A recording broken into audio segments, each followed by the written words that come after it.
नाबीना किसी को नजर आएंगे? और चौथी T20 सीरीज में भी शिकस्त। ये सब भी होगा, लेकिन सबसे पहले आपको मुजफ्फरगढ़ लिए चलेंगे, जहां पे पाकिस्तान पीपल्स पार्टी के चेयरमैन बिलावल भुट्टो जरदारी इस वक्त जलसे से खिताब कर रहे हैं। हम अवाम को, हम इस मुल्क के अवाम को इस जालिम हुकूमत के रहमो करम पर नहीं छोड़ेंगे।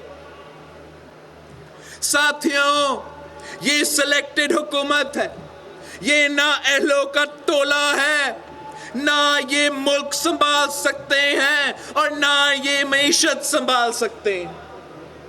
2008 में जब पाकिस्तान पीपल्स पार्टी की हुकूमत थी, जब सदर जरदारी सदर था, जब यूसुफ रजा गिलानी वजीर आजम था, जब पाकिस्तान पीपल्स पार्टी ने हुकूमत संभाली थी, तो मुल्क पर एक आमिर मुसल्लत था।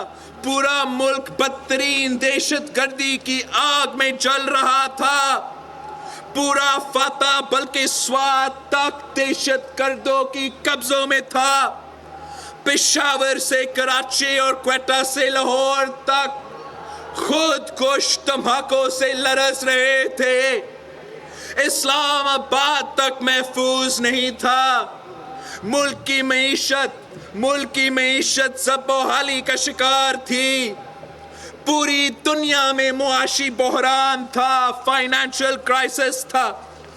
बड़े मालियाती इदारे बंद हो रहे थे, मगर हमने इक़्तिदार संभालते ही सबसे पहले इस्तेकाम ले आए। दहशतगर्दी पे काबू पाने के लिए ऑपरेशन शुरू किए।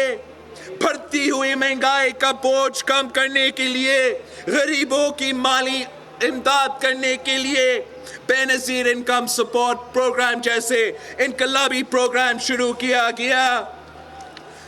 गंदम की इमदादी कीमत 400 से बढ़ाकर 1200 कर दी, जिससे तही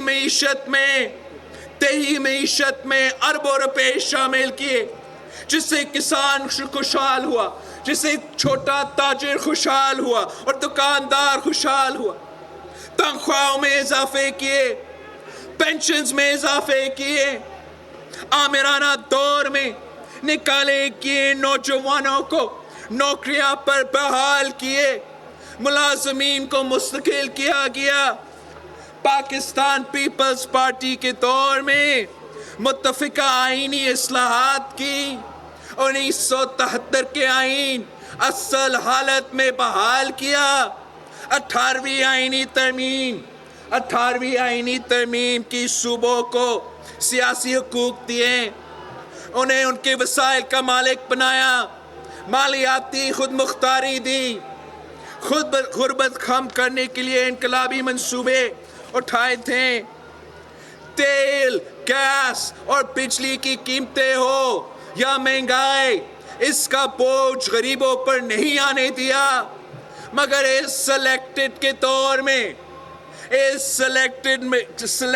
दौर में सिर्फ 1 साल के अंदर अगर कोई चीज भरी है तो गुर्बत भरी है, बेरोजगारी भरी है, नान और रोटी की कीमतें भरी है, दाल और चावल की कीमत भरी है।